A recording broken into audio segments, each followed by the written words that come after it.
How do you think Brodie Croft looked today? Thought he looked like Brodie Croft, but in a better coloured jersey. Leeds have won back-to-back Rugby League titles. The golden generation finally has its golden fleece. No England game, it seems, is complete without a Ryan Hall try. Jamie Peacock. Kevin Sinfield. Rob Burrow. Jamie Jones Buchanan for Leeds. It's one of the most popular beards in rugby league. There aren't many in Super League that can do that. We just want to be a great friend, and if we can all try and be a bit of a better friend from time to time, I think we have a bit of a better place to live in.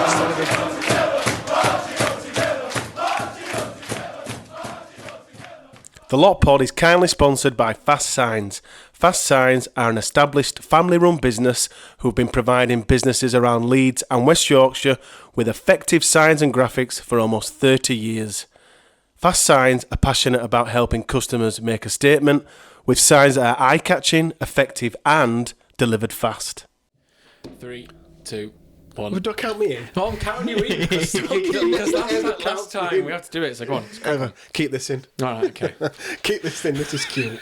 You're getting a little behind the scenes now. Exclusive behind the scenes content. Behind the scenes content now.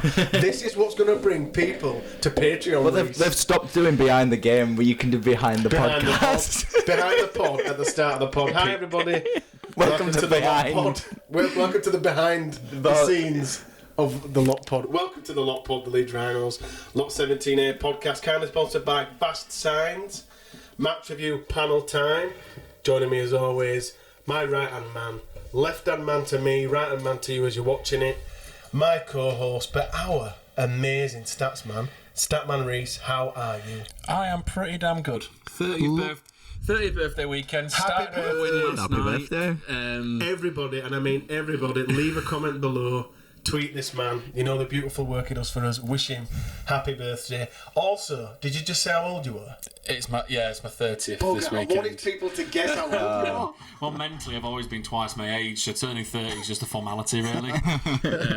But yeah, so Well, happy birthday. the big 3-0 started well last night. And who's joining us today? It's someone that's probably been one of your first guests, I think I'm right, and it's taken us the longest to actually meet in person. It's Cameron, everybody. Hello. It's a bit mental. We're kind of talking off air, behind the scenes on the pod. Behind the scenes. You came on the pod in 2021. Yeah. So it's 3 years. Before me? Yeah. I was like one of the first guests, I without a doubt. We'd have to go back. We probably should have gone back and checked when your first appearance was. But this is the first time we've ever met Cam, the last regular to meet in person. So you are welcome. You are welcome to Ever elusive. the Lot Pod studio. Match review panel time. Huddersfield Barracudas versus Leeds Rhinos. We'll start in true Lot Pod fashion, gents, with the positives. We'll start with you, Cam. You are new to the studio, but not new to the pod. What positives can we as Rhinos fans, can Rhinos as a side take from this one, Cam? Well, we won, which were great. Yeah, I've actually not got that written down. it's I've got the fact that we won. bit of an oversight there. That we won, and although it was only 3 games ago that we last won, it feels like an eternity for some reason since that London game. Probably because that London game didn't exactly feel like a win, given how crap it was. Because we were down. The performance, I thought, built on the positives from last week against Hull KR. I think we extrapolated what we did well. Extrapolated. He's here. Extrapolated what we did. I'm not going to lie. If anybody had that on Cam Bingo. Someone said to me, who's on a pod tonight? I said, it's Cameron. Said, I'll get me thesaurus out. You couldn't even say I'll go even further for you. We extrapolated what we did well against Hull KR, but exponentially improved it throughout the game to the point where in the second half... He's watched loads of in the second... You need to turn this down, Cam. You know the pod. But yeah, we took... To put it in layman's terms, we took really well. We took what we did well against Hull KR and we did it even better. Certainly as the game went on. Not to say we played particularly terribly in the first half. Execution let us down. But we sort of gradually improved, I thought, certainly in the second half. In terms of individuals, I want to give a shout out to Cameron Smith because I think he's had a rough season. Yeah. Not been playing nearly as well as he has done in previous seasons.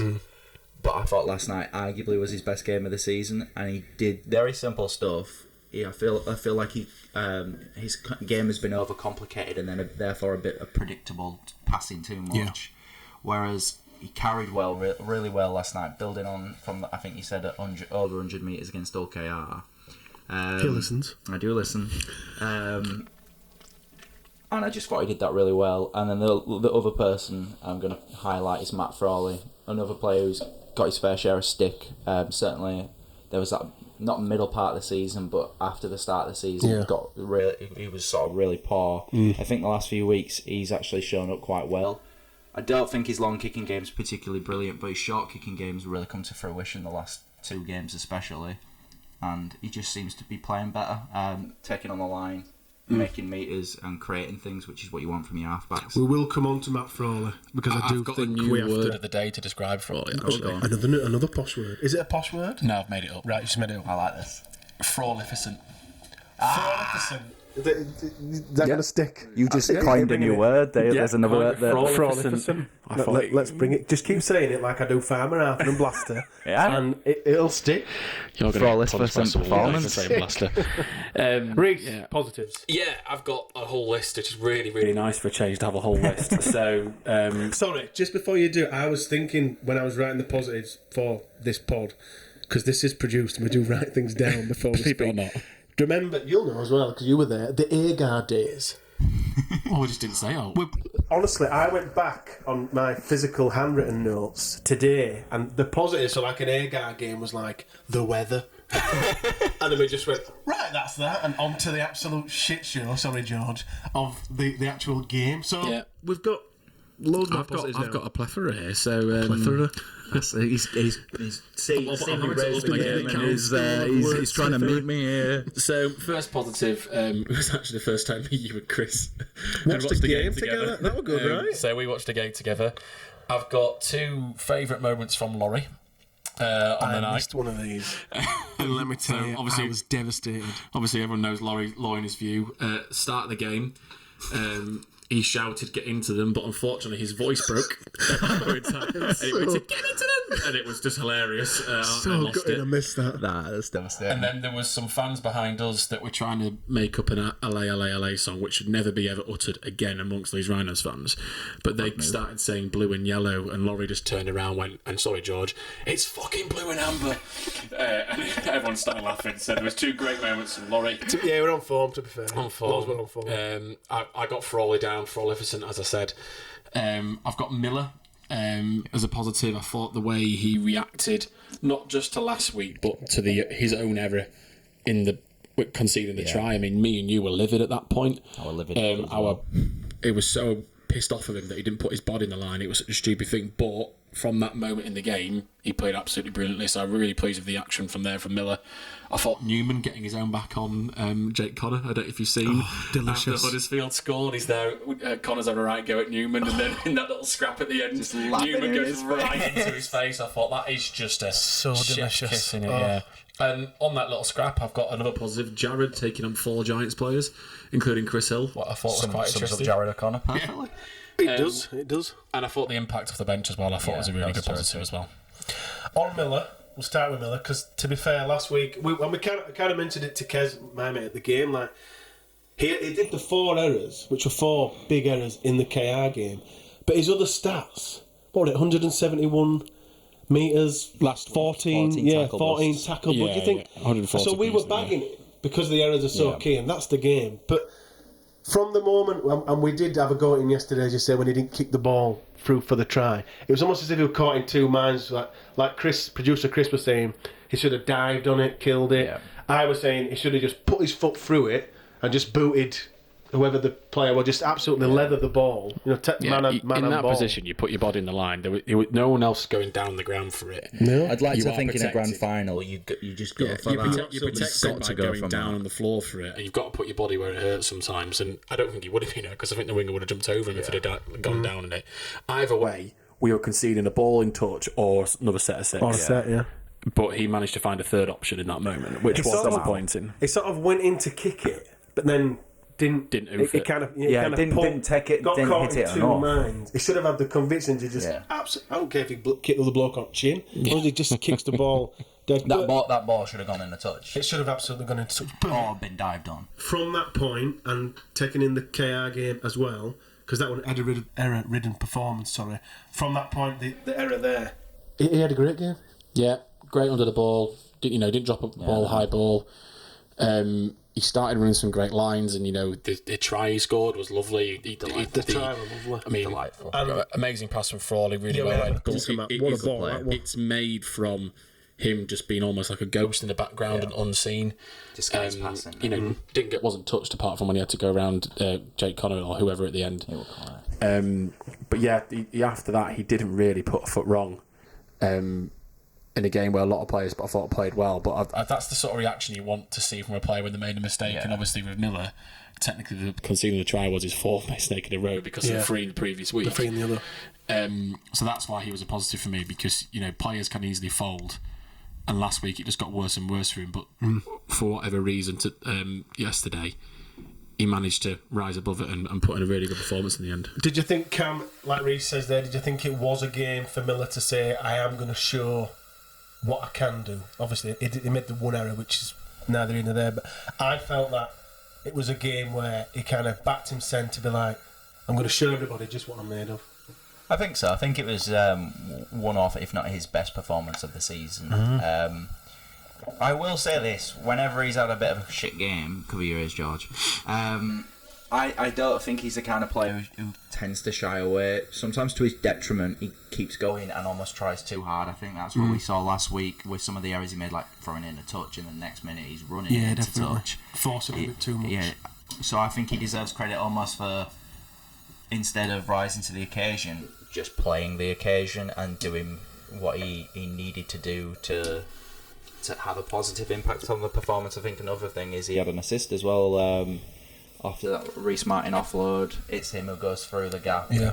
Tees up Matt Frawley really well. He had lots of options, and sometimes when you have too many options, you can kind of mess it up, because you could have I can tell you he chose the right one, because I had a bet on Matt Frawley to score at any time and Leeds to win. Of course. I could see Frawley come the inside, so you better pass it inside, because he should have gone outside, in my opinion. He had way more room. He were hobbling as well. I didn't realise until watching it in the second half. He were heavily strapped, wasn't he? Frawley's hamstring, and he didn't look to be moving great for that try.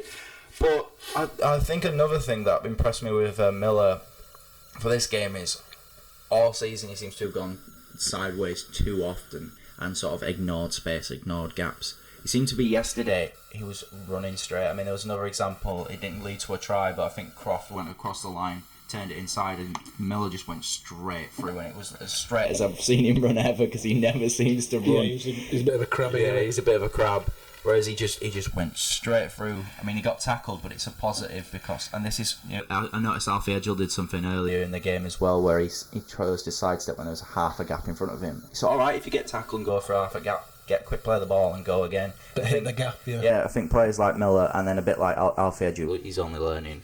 Just go straight. You're big enough and fast enough to get a quick play of the ball, and that's a win. It's a small win, but small wins add up. Or hit the gap and break the tackle. you might break through. It's worth it. Worth the risk. Look at the Rhys Martin offload to Miller. He goes through half of a gap, and he's able to break the tackle and promote the ball. Pops it off and he goes. So just take those small wins, whichever way they come. Do we have the stats? Statman Rhys. We do, and it's quite positive, I'm going to say, in general. So our possession was 58%. Completed sets 30. Set completion rate 90%. Plays in the opposition 20 metres, 31. Carries 190. Check those out. No. Carries 196. Metres 1,466, so an average gain of 7.5. Post contact metres 603. Tackle bust 60. Missed tackles 50. Yeah, 60. Wow. Missed tackles 15. Errors 10. And penalties 6. So points to note from that. Firstly, 34 points and 6 tries are both the second highest for both of those stats so far this season. 6 points conceded is the second lowest of the season. 58% possession is a new season high. So we haven't had that much possession in a game before. 196 carries and 1,466 metres is our 4th best of the season. And then 7.5 metres average carry is our joint 3rd best of the season. 31 plays in the opposition 20 metres is our 2nd highest of the season and highest since round 1. Wow. So, 60 tackle plus is a new season high, as you probably suspected. I'll tell you how many Miller got of them later. We only conceded 790 metres, which is a new season low by 2 metres. Again, from round 1. And 15 missed tackles is a new low this season. So there's quite a few of those stats there are telling me. Oh, actually, sorry, the last thing on the team stats. There was a positive difference of 676 metres between us and the opposition, which is the biggest difference we've had so far this season. This year. So to me, there's so many stats there that are backed up what we saw, which was we were dominating territory, we were playing in the right areas, and just hopefully that trend continues, because that's what I've had loads of comments back going, well, it's just basic rugby, it's simple rugby, but it was rugby done well, and we was worried about Arthur having a short turnaround this week, but he's managed to improve on KR from last week and produce some really good stats. What have you made of kind of Brad Arthur? It's the first time you've been on. Is that 2 games now? Yeah. 2 games, yeah? 2.5. 2.5. Good count. He was present for He was one. there for you. I know it's very, very early days, but we haven't had any comment from you, Cam, about Brad. What do you think? What did you think at Huddersfield? Are you seeing some kinds of change in the Leeds performance? That performance last night very much felt like a Brad Arthur Leeds performance, or what I imagined a Brad Arthur Leeds performance would look like when we were starting to be linked with him. Yeah. And it's just simple. It is literally just simple rugby. Stripped back rugby league. I mean, we set the tone for the first tackle of the game. We kind of forget about it because of everything else that happened in the game. We forced a goal line dropout, tackle 1. I can't remember ever seeing that. And then, I don't know neither. And then the very next set we scored. There was another tackle later on, I think, in the second half. Oh, that were a goal line dropout where he didn't give it. It was he'd driven back about 10 metres with 4 players on it, and I just think I'm taking over your point here, Karen, sorry, but the overall intensity, we felt like we had a bit of aggression. We had something tough about us yesterday, which was great to see. We were getting involved in some little scraps. It was niggly. We were getting off the line, and we were putting people on their arse and we were pushing people back. It was just refreshing change for me. Yeah, definitely. It would just dominate your territory. I mean, the amount of times we must have forced them to kick from deep, and normally it feels like we're the team in most weeks kicking from deep. This is why, I don't think our kicking from deep were particularly amazing yesterday, but it didn't matter that much because we weren't kicking from deep often. Yeah. I agree. Play to your strengths, hide your weaknesses. It's an old adage, but it's pretty simple. And it works. It did. My one concern is, obviously, that was Huddersfield team missing quite a few of the big hitters, especially in the middle. I want to see us be able to take that kind of performance and apply it to other teams. By the looks of it, statistically, we might be able to do that next week against Salford, because if we were able to do that in round 1 against Salford, and we're playing in a way that lends itself to doing that now. And that Huddersfield team beat Salford the week before. Yes. So, just you saying them stats, I'm a bit more confident now for next week. Cam thinks we're going to win by 52. Shall I go to the players' stats and to make it feel a bit more confident? Let's go for it. So, to the players, carries, Martin led the way with 21, Miller 20, and then Hanley, Smith and Frawley with 16 each. Despite us making 1,466 metres, do you want to guess at how many players got over 100? I feel like it's really low. Yeah, by the way I'm saying this, go on, how many do you think got over 100? No, more than that. I was going to say 2. No, 4. Which is 4 got over 100, 1 of them got over 200.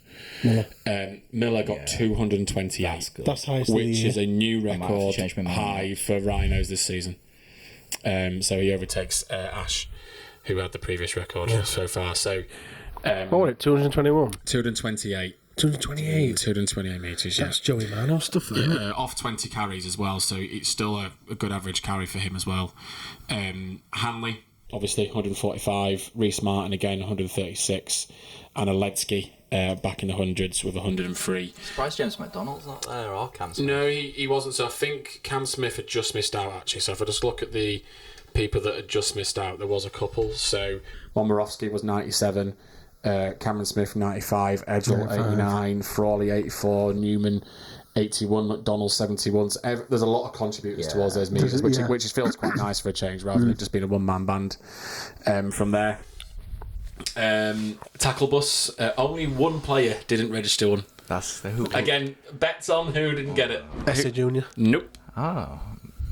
He's actually in the top 3. Donaldson. Seriously? James Donaldson didn't get one. That's all right. He got his customary head high penalty. penalty. Finally, second half.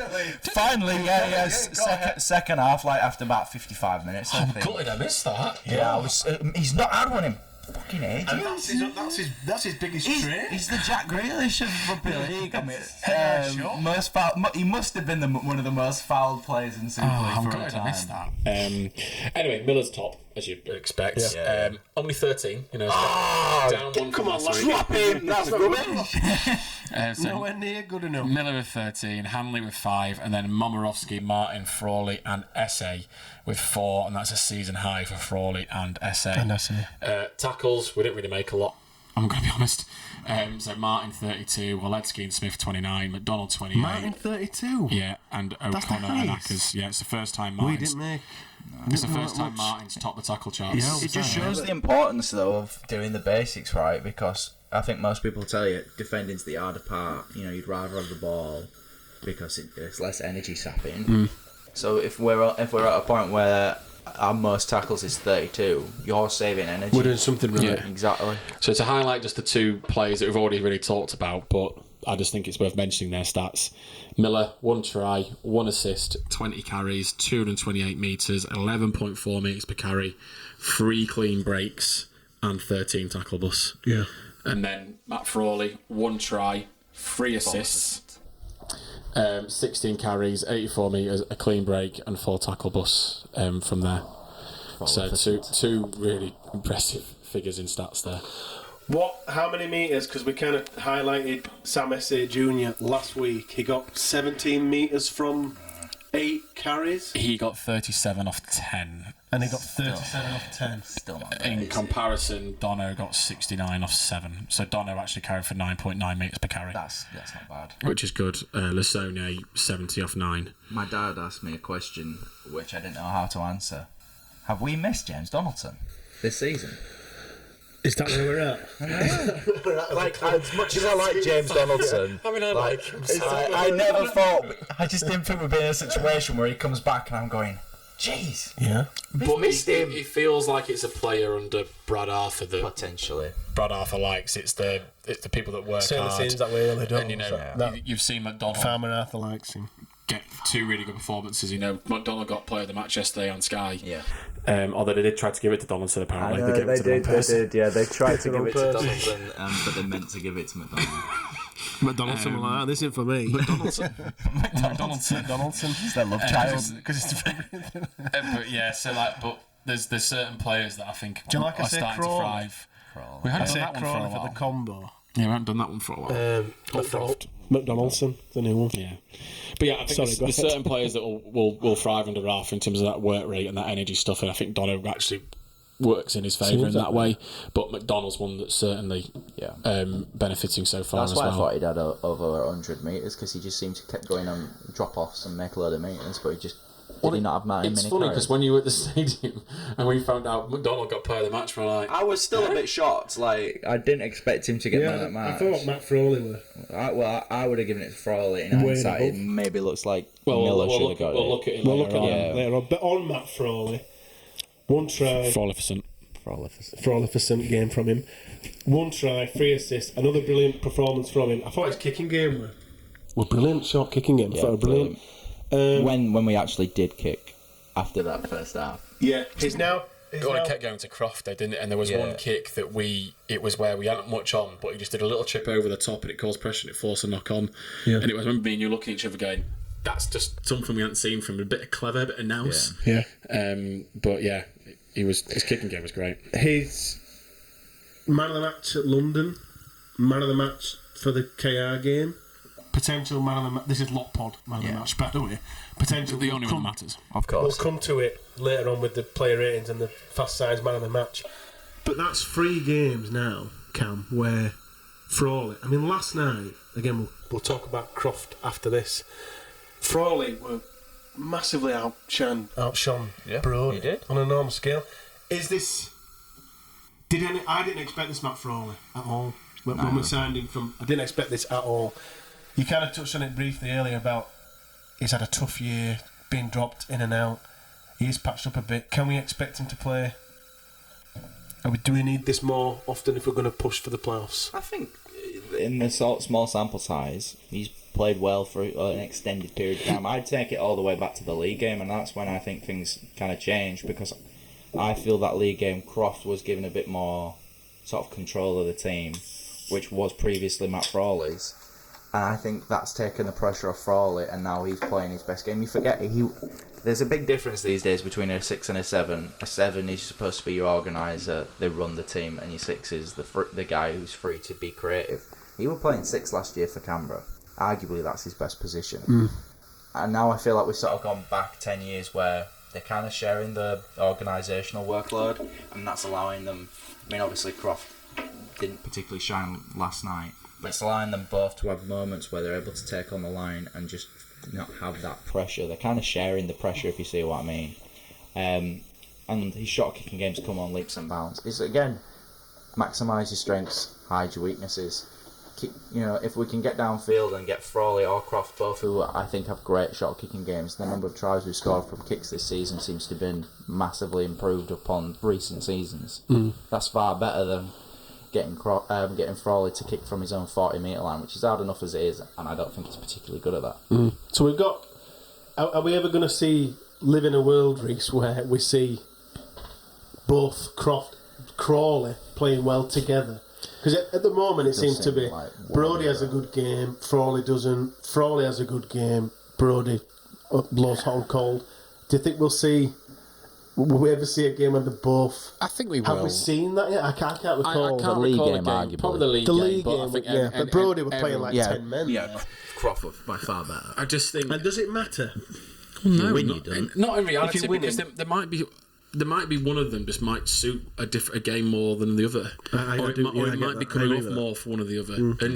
If it's coming off more for one person, then just let them carry on. Let them go with that. That's kind of what it felt like last night. I'd rather have two players that can cause a threat than one. And if it means they have to, it doesn't have to mean structured alternate. They're clever enough players and experienced enough players to read the room to go, he's clearly making more room. To understand, his kicking's on point. I'm going to let him kick a bit he's more. Thriving, let him take a little back seat. He got tackled on 5th, didn't get a kick away, and he had another kick that was blocked. So really, at that point, you go, well, actually, a Frawley should be kicking at that point. So I think we will see a game where they probably do both play well, but at the moment, I'm not really complaining because whatever it's working. I mean, Frawley's performances led me to put that bet on last night, and I needed a bit of encouragement from you from that bit. But I don't know how I put it on. And I'll take all the credit. And it's just but it should have been without. Look, when you see the performance, it was without doubt. I'm actually really excited. I'm really pleased for him because he got so much shit when he signed for us before he even put a jersey on. From me, let him play blue and then blue and amber or blue and yellow, as Laurie says. And then he didn't play that great. But it's interesting, isn't it, the timing of it, because his London game was the first good game from him, which is pre-Arthur. And people might go, Brad Arthur's might be changing this, but I think, like you said, the curve started to change for him before that. Yeah, just before. But then Brad Arthur's giving him confidence. I don't. He knows him from the NRL. He knows he's a good player, he's an NRL standard player. He's been backing him in the press conference as well. So just want to see more of the same. And if this is Matt Frawley's peak, I don't care. This is a very good level. And if Croft can get his level back up to where we know how good he is, and Frawley can maintain that level, we've got a good combo. We're on to a really good combo. And if Miller can keep playing the way that he played last night, you're on. Your spine's really good. Your spine's doing all right then. Isn't it? Looking really good. It could have been 4 assists for Frawley because there was the McDonald had done movement. It could have been 4 assists because that was his pass as well. Yeah, that worked. So it's not just his kicking game; it's his passing. It's the pass for Miller that he set up. It was a really cute pass for Oledsky earlier on as well that nearly broke. He set up McDonald for that no try. He's really getting involved, and it's brilliant to watch. He's playing really well. But then Croft still took his moment Croft can still do that even in a bad game. That's why Croft can still produce a try like One that, where he exactly. beat 3 or 4 people. It was a lovely try in a game where he didn't play well. No. He did not play well. But Particularly like the first said, half. Off air. It was off air, yeah. I said that. Cam said that's what Brody can do. He can have a quiet game, few errors, but then turn it on. Yeah. And score a try. I swear, except for maybe last week, I don't remember. That's the first time last week where I didn't think he's produced like an assist or a try or something. That was the only time this season where I felt like he's not done something offensively. Like every single game this season, you can sort of trace at least one try back to Brodie Croft. Yeah. Whether it's an assist, a pre-assist as I like to call him, where he's Set put somebody else in space who's then teed somebody else up. A pre-assist, I like that. Can we get the stats? You get there in ice hockey, don't you? Can we get the pre-assist stats, Rhys? In ice hockey, you get 2 assists, don't you? In ice hockey, You want to get them down on your stats. Well, no, I haven't got my notepad with me. On your stats scorecard. Let's talk about a point, a bit of a hot point. Sam Lasoni. So before we kind of break it down now in terms of the ban, if there's going to be a ban. First of all, Rhys, is it worth a ban? I've had time to look back at it now. When I saw the initial thing in the stadium, I thought, oh crap, he could be in trouble here. Yeah, we thought big time. And then when you look at it back, it depends what still frame you want to put out there. If you put the still frame of when they make the contact. Put the one, If you put the one out where he just makes the contact, his arm's tucked in and it's hit his chest. Yeah. And his arm does come out after that, but if you look at the next still frame, you can see Oliver Russell's head bounce back. Absolutely. And so it depends which still you look at, but clearly it should be one where the first impact is. It's really similar to Tyler Dupree's early in the year, and he didn't get a ban. Yeah. And I think Dupree, like Lasoni, would have had a previous record that would have been taken into account as well as part of that. So I'm hopeful it isn't. I love Oliver Russell's response on Twitter to it. And that comes on the back of Sky and John Wilkin. Obviously annoys me week in, week out in general. But, 1 week he's saying, he's having a go at players appealing all the time, throwing their shoulders up and throwing their arms up in the air and staying down on the ground. Then last night he's telling people to stay on the ground. It really annoys me. When I saw Russell's tweet, I thought it was really refreshing. Yeah. Like he's a smaller guy, took on the big hit and got up. Yeah. Lasoni doesn't go into when he wants to. He doesn't go into a contact half-arse, does he? No. And whilst he's a strong player, I don't think he's the sort of player that would do that. But for me, the initial contact is arm in the chest. So, Cam, what's your opinion? Do you think it's worth a ban? It goes back to the old adage. It's a mountain out of a molehill for me. Yeah. I could see it getting a ban. Unfortunately, just the world we live in. If it does get a ban, I could see it appealing and using the Dupree situation as our argument. I mean, we've got a fantastic record.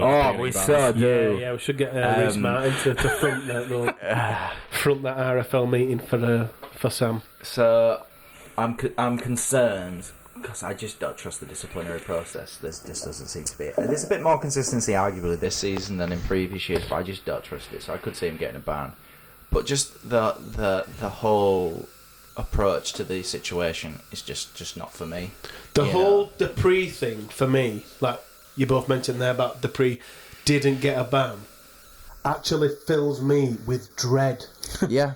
In the opposite, I think he's going to get a ban because Dupree didn't get a ban. Yeah. I think that's going to work against us. Could well. I think it will, and I think so. I think he's going to get a ban. I think he's going to get 4 games. That was the gut instinct last night, wasn't it? All of us in the stand last night. That's a part of how often Sky zoomed in on that freaking freeze frame. Yeah. How many Sky times? Can stop doing that. Yeah. Just for Leeds Rhinos. Highlight everyone else. Just John Wilkin wants to have his fucking moment, doesn't he? Sorry, George. Lost weight tonight. No, sorry. I think gut instinct last night when I first saw it was 3 to 4 games.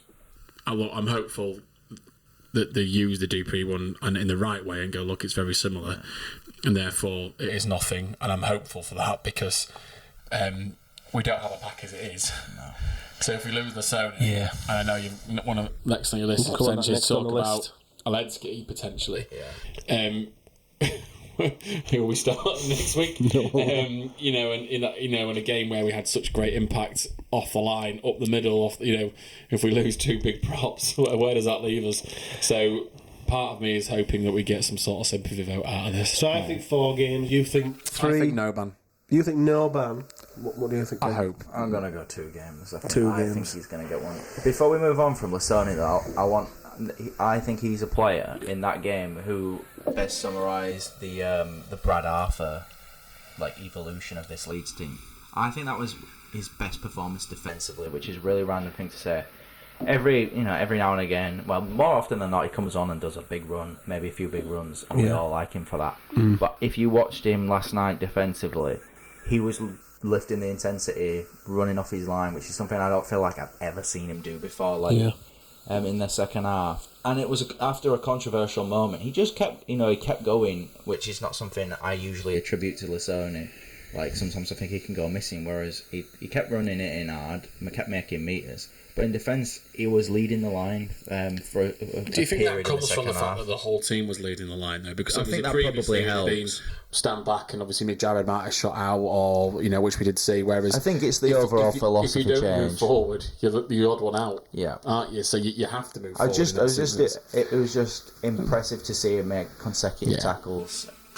I do think it's the overall philosophy. He kind of had to do that, especially when he's got Jared. I think Jared was making the tackles alongside him. And I felt that Lasoni's mindset changed when he got put on report.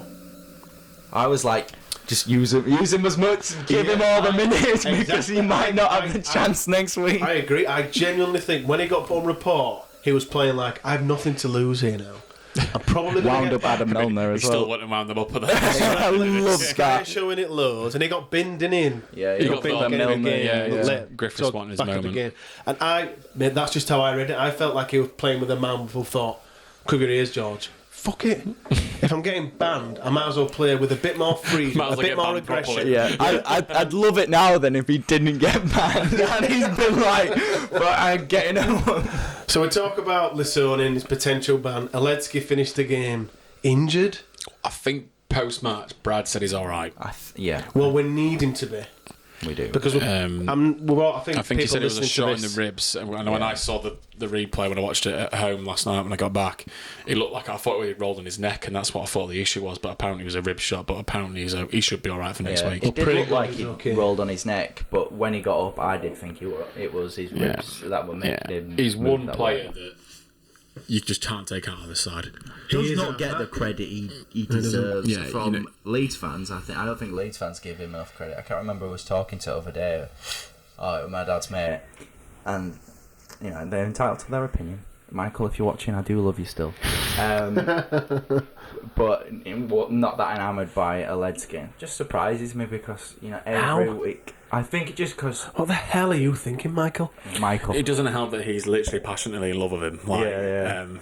I think it's because sometimes you just get acclimatised to things. He makes he's the only one who makes 100 metres pretty much every game, and he's never done it in the most flashy, obtuse sort of way that becomes really, really obvious. He just does it and he's steady away, and that's sometimes just what you need. And I think that's why he doesn't get the credit because. It's like John Wilkins said after that All FC game when he had a pop at him. Oh, he's not like braying people and whatnot. Like your props don't, especially in this day and age, your props don't need to be smacking people around the head and doing stupid shit. John Wilkins talk an absolute load of garbage. You don't need to do that. Like as long as he's making 10 metres per carry, sucking 3 people into the tackle. Exactly. Doesn't matter. He's doing his job. As long as he does his job to an exceptional level, I'm happy. Yeah. If you're going to ask me if there's one player that we couldn't do without in this team, right now it's Aledzki. It's because of the depth of the squad. Yeah. Because if we lose Fussy, I'm quite confident in Edgell, McCormack, whoever. We lose a centre, same thing. Full back again, it comes to Edgell. Second row, Ben Bentley's back. And there's other positions where I can see other players coming in loose. I'm happy to see Jared there. But prop, he's the one player that if he was injured, this team is probably broken. And it's not even because, right now we're short of props as it is, but even if they were all fit and available, still wouldn't want to lose Aledzki the least because it's just the drop-off is so far. It's enormous. Yeah. Especially this Absolutely season. enormous. Like every other prop this season, a flat to deceive for me. For years. Last year? I mean, there was a time last year where Allroyd played quite alright, which was at the start of the year when before Aledzki came back from his injury. Yeah. Good point, yeah, he did. But every other prop, especially this season, not really pulling their weight for me. So that's why if you lose Aledzki any time this season, but especially right now, it's a When in the massive playoff loss. run, we're going to need him all the way. Brad, I'm pretty sure Brad said his I post think cut he'd be should be alright for next week. Everyone pray that he is. James Bentley came back. I thought, excuse me, he made enormous amounts of effort. He seemed to Greg's make... come out, by the way. Oh yeah, Greg's terrific. come out. I love that. Should Greg's keep come it. It felt like he made loads of tackles in a really short amount of time. There was one set where I think he made 4 He made tackles 4, in a didn't he? row. You highlighted it, yeah? And there was I can't remember which one it was. There was one tackle, but there was some right were getting elbow. straight in There corner. was some right elbows going on. There were He loads would- of that though, all throughout the game. Getting and stuck in. I no think he'll problem with thrive under Alfie if you could get, Yeah. if you can, because it's a sort of, again, it's that work rate, it's that intensity, it's that effort. Bentley is all of those things. If you can rein in his penalties, I don't think he gave one away last night, but I think it was 26 tackles he made or something like that. I'm gonna have to have a look. I'm just quoting stuff now without even saying my own stats. But no, it was nice to see Bentley back because I do like Bentley. But let's just look at his stats from last night: 23 tackles, 4 carries, 28 meters, so 7 meters per carry. You know, I think he only came on about 20 minutes to go. So I was going to say 6 minutes. he's roughly made about a tackle per minute if he came on about 20 minutes to go, unbelievable. which is well good. solid effort. Really good solid effort. I think we really missed him. Good to see him back, Cam. Yeah, I think I'm going to make a really sort of random reference, and if you like, if you As long like as it's what- not to scum. no, it's Because we've stopped all them, haven't we, Cam? Yeah. It's another. It's a Leeds. He did it twice in 3 years. It's a Leeds Rhinos reference. That's fine.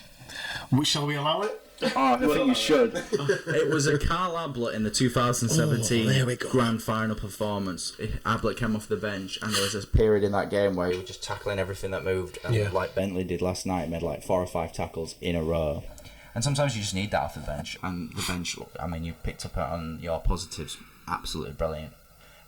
When I was filling out the player ratings form, I gave them all 8 out of 10 because I think they all came on and made a good impact. Spoiler alert. I think this is a watershed moment for Bentley in his Leeds career because he's been up and down. The last time we got a new coach, his performance lifted for the end of the 2022 season, but it petered out, and that was to do with injuries and suspensions, which aren't always his fault because I think he gets a bad rap. He's also sober now. Yeah, He's that's also in a another contract thing. year. Yeah, He's out of contract end of season, isn't he? Is he? no, it's next No, year. he got a new- he signed a new He signed 2 years. And the It's last- because Say it confidently enough, it's true. it's my mom. I always correct. I think the reason he made that mistake is they announced both Fussy and Bentley same time last year, and Fussy got 1 and Bentley got 2. that's the reason. Just Yeah, but even so, it's a watershed moment because I think this squad could potentially get a lot of surgery done to it. Potentially, you don't necessarily need to be out of contract to leave this Leeds squad. I think with Ian Blease in charge. I agree. We'll come to that. Put a pin in that. We'll come to that. So I think it's a really big period in his Leeds career if he wants to stay here. Because James McDonald's got that shirt now for me. Yeah. You know, he's, even he had it at the beginning of the season. Yeah, really, yeah. we had that conversation. I think it was only really out of respect that we said Bentley'd keep the 11, but in reality, we all knew McDonald was going to be there. McDonald, we're going to get it. But I think there's a possibility that he's got a better position than Bentley. It's a position that he came on and played last night. I'm pretty sure 13. Stick him in middle. He'll tackle anything that moves. him a go, He'll take in some carries. And if Aledzki and Lasoni both missing next week, I'd move Cam Smith to 10 and just shift Bentley to Spell him there with Jared yeah. Or just ask him to play as much of the 80s As he possible can. and bring Donaldson on and just keep using Jared in the way that we have been doing. But yeah, I think he's a Brad Arthur player. We talked about Donaldson being a Brad Arthur player, you know, full of energy, likes to defend, which is the most important part of the game. So hopefully, because I'll be honest, he was on my chopping block a few weeks ago, injured, you know, a lot of the time, suspended a lot of the time. Got James McDonald in that position. Hopefully we'll keep Rhys. I was like, do you really need Bentley? Do we need Bentley there? But If he can, We need to keep scrum cap Bentley. He's a great impact off the bench, yeah, you know. if he can do that every week. And, you know, and also it keeps McDonald and Martin on the toes. You know, if you've got Bentley, you know, Waiting in the wings. you know, we talked about it before where someone gets injured, someone's ready to take the place. Straight in. If Bentley can, you know, we always talk about 2022 Bentley or second half of 2022 Bentley. Yeah. If you can get close to that, then it's, you know, second row's looking pretty stacked. I believe in your scrum cap Bentley. Cam mentioned player ratings. Yeah.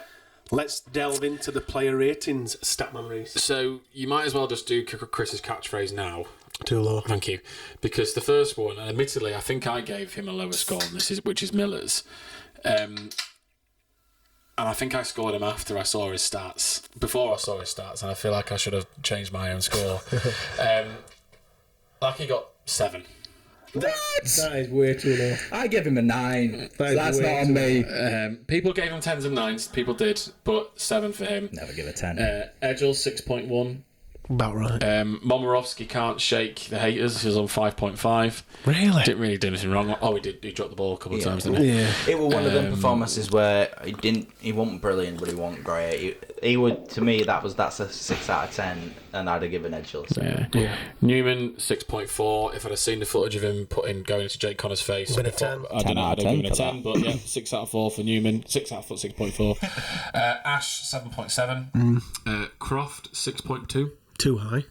Too high. I gave him a 6. I'd have said a 5. Thought he had a Matt quite Frawley. Can we guess? Got to be over 8. Should be. I give him a 9. Right, let's 3 have, assists. let's have and the a guesses. try. Let's have the guesses. He's got to be over 8. I'll give you a clue. First of all, it is his highest of the season. That's not hard though. His highest is about 2, isn't it? No, his highest was 7.6 in the league game. Right, so we're looking at 8 then. I'm going to say 8.2, even though it should be higher than that. I think it'll be. What's his highest ever? Sorry. 7.6. 7.6. I think it's going to go. I think it's going to be 7.8. But I think I'd rate him a 9. I gave him a 9. I gave him a 9. I couldn't quite work out why I didn't give him a 10, but I gave him a 9. He came out at 8.1. Oh wow! Dead close to me. So, but that is his highest of the season. That is too low. The highest of the day. Well played, Matt. Sam Esse. Oh, sorry, I've skipped some. Aledskate 7.2. Too low. Yeah, should be Akers 8. 6.4. Fair About enough. right. Yeah. Esse 6.4. Too high. McDonald 7.4. I actually could think that might be McDonald's highest of the season as well. Oh, no, it's not the league game. Everyone's got a really high score. Everyone got a 10. Rhys Martin 7.7. Yeah, good game. Cammy 5.9. Way too low. What? 5.9? I thought it was watching. Don't know what you're watching. Especially on the Friday one, guys. Come on. Jared 6.9. Too low. Lasoni 6.6. Dono 6.6. And Bentley 6.5. That whole bench too low. Way too low. And Brad Arthur came out at 8.1. That's interesting. That is interesting. So those are the player ratings from our listeners, from our viewers. By the way, if you are new, Statman Rhys on his X does message out on X that form. It's rated out of 10. We do it for every game, so if you do want to fill it out for the next match review panel, head over and follow Statman Rhys on X at Statman Rhys. So those are what our viewers think, Cam. But who's your Fast Signs player of the match? Is this a really stupid question? I am good at those, Cam. I don't know, because I came in here fully intending to give it to Matt Frawley. Oh my god. Oh my god. The stats indicate that it arguably should be Miller. I'm just gonna stick with Matt Frawley. Although Miller was brilliant and he, equally deserving of man of the match, I think one of those two players has had a much rougher season, so I'm going to take that into account, and that's Frawley. And I mean, what is it? 1 try and 3 assists for Frawley. For Frawley. They're the big stats.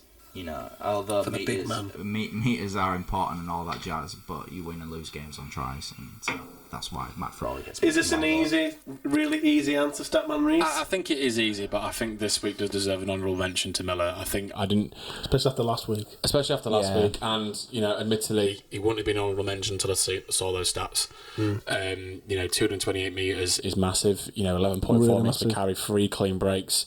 That's a try and an assist.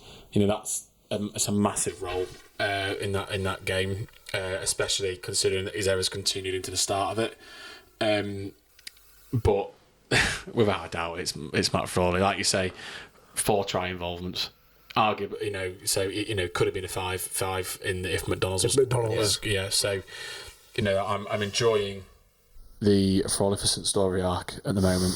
It's a redemption arc here. It's sticking with the and it will be Frolificent thing, guys. I'm going to, because someone said, "Can you get it in the pod?" So I'm just getting it in as much as time as I can. So yeah, look, it's Matt Frawley. I'd vote for him for president. Get him in. So I vote Matt Frawley as well. So Matt Frawley is the official Fast Signs player of the match. There's another reason to vote Matt Frawley as well. Because he was the Lot Pod man of the match for the London game. Yeah. He was the Lot Pod man of the match for the KR game. Yeah. He's the Lot Pod Fast Signs man of the match for the Huddersfield game. Yeah, and that's 3. I have checked this. Back it's the to back. First time we've done 3 appearances back to back. Because they missed Warrington. We do one more. 3 man of the matches. I'm going to stick my neck on the line and say that will never, ever happen again on this podcast. It's the first time. I think the Matt Frawley hat-trick will never be. There's another reason why. There's another reason. Did you see the photo of him with some of the people that we know? Yeah. And the comment underneath it was, "Is this just the same person repeated 6 times?" I love that. So that was great as well. Love but yeah, that. look, I've checked in terms of Lot Pod history. That's the first time a player's been in 3 appearances in a row. I don't think that'll be 3 in a row ever again. I think it Who potentially. have we got next? Salford. I think it He's gonna get potentially far. could, yeah. It could generally happen again, but I think that it's a measure of fans' mindset changing. That's not just our man of the match votes; it's actually the polls that are coming out of that as well. That he's topping up, he's And that topping the takes charts. a lot, especially with our fan base. Like, we expect a lot, Yeah. especially in the number 7 shirt. Arguably, the highest level of expectation is on that number 7 number shirt. now, yeah.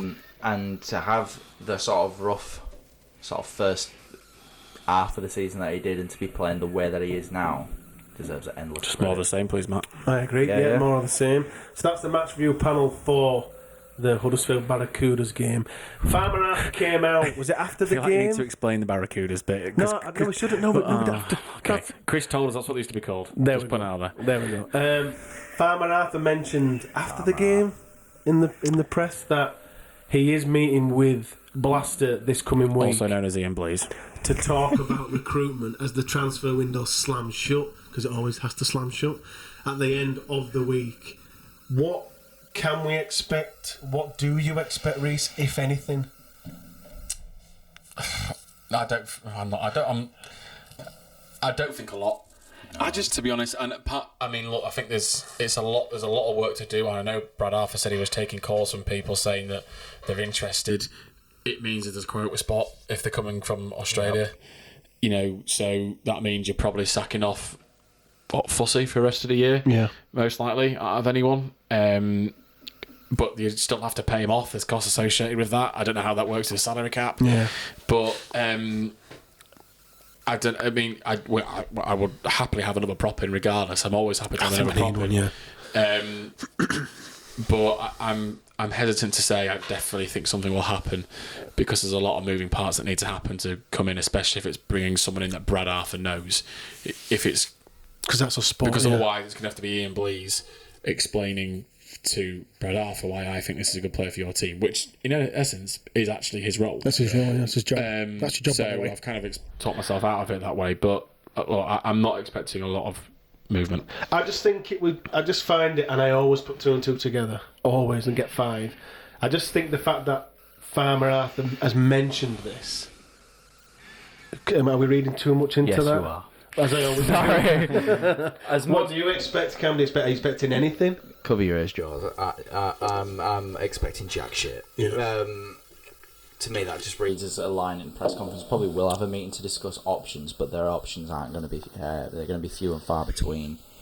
Ideal situation for me, and this is no disrespect to him, I would move Fussy on. I said that a long time ago. I said that before he even got back into the team. You said that before we even signed him, didn't you? Yeah, I did. To be fair, I wasn't that enamoured by the signing, and in hindsight, and this is a controversial hot take here, probably just been better sticking with Tom Briscoe for the last few years. Yeah. Oh, I don't know about that. Comment below if you agree with that. God, I can hear them. He's played like 44% of his games as Fussy too. Yeah, Briscoe would have done more than that.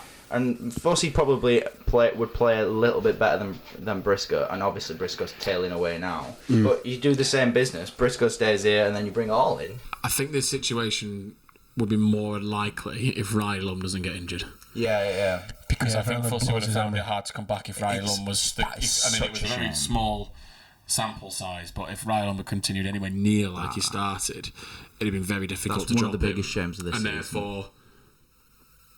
Fuss's contract at the end of the year, quota spot. He's the one that makes sense to move on because he's injured. You can't rely on him. I really like him. I think he's a great player, or could be such a good player for us. And I'm so disappointed it's not worked out. Me and you have said this tons of times now. We say it every time he gets injured, every 3 weeks. But he makes a logical sense for the one to go. Yeah. I just don't think it's likely that I don't see it happening. See, I think he is going to leave Leeds Rhinos at the end of the year. He absolutely that's is. a given. And he'll know that now. Will Fussy tour. The club will know that now. Ryan Hall's coming back. I thought Ryan Hall's coming back to play prop. To be fair, he'll know that now. That'll in everything but name. That'll be confirmed. You know, all the parties will know that. Mm-hmm. So if they're all aware and they know that, and he's injured. I don't see why the club aren't saying, look, and I know there'll be a salary cap hit, like you're saying. I'm not sure if there is, and it depends on the rule of a salary cap. If anyone's actually been bored enough to read it, let me know. But one option if the salary cap could be, look, if you just pay him off. You can deregister him. You could deregister him and, pay the rest of his contract off as a spot comes available. And that spot should only be used in one place, and that is prop. Yeah. Ideally, because somebody give him back Alpha a call. Because you're back Alfie. You're back Ned. On the wing, yeah. If Riley was fit, you'd back Riley. You give them the time in the first team for the rest of the season whilst you've got the chance. Seems a no-brainer to me. It does, but and it's easy for us to say, just sack him off. Because the games get him off against these good teams that we're about to come and play in the top six for the playoff. The most important bit is the pack. Lost in absolutely, the middle. Won and lost in the middle. And if we haven't got anyone, if Mick's injured, if Lasoni gets banned, even with them in the team, if you can get one more if you can get a quality prop for the playoff run to pick us all the way up, you might have a decent end to the more than decent end to the season. It seems very easy, but it's the complexities of contracts. And ironically, his current injury is probably not that bad for him to think, I'll just give up. Like, you got to remember, he's probably not thinking, I'm just going to give up. He's a professional sportsman. If he'd had a season-ending injury, I think you're more likely to get what we're talking about. But the problem is won it 3 weeks. I'm pretty sure Brad Arthur said. Yeah. There is no one else that makes more sense than that move. No. I just don't think but then otherwise you're looking at British players, which is possible, but I just don't see anyone currently available to bring in. You're looking at unused players, aren't you? Yeah. In Super League, because a playoff team's not going to go on and get rid of any of their players right now, so it'd be coming from someone underneath, really. Sam Walters? No, I don't particularly want Sam Walters back, but he's starting to play a bit now, isn't he? So, but yeah, no. Thanks, Rhys. Thanks, Cam. Thanks everybody for watching. Thanks everybody for listening. Do subscribe to our YouTube channel as we crawl our way to 1,000 subscribers. Do vote us 5-star on Spotify because we are worth it. If we're back on iTunes, leave us a review on there as well, because it just boosts us up that podcast chart more than you'll know. If you have enjoyed this podcast, and if you enjoy what me, Rhys, producer Chris, Cam and all the regulars do, please also consider subscribing to our Patreon page. All of our content, as we always say, will never ever ever be behind a paywall. It's just the opportunity to chuck us a few quid as support for the podcast as we continue to grow. Thanks everybody. We'll be back with a midweek roundup. On Thursday. Because we play on Saturday, so team news should come out on Thursday. We'll see you all for that midweek roundup. Take care.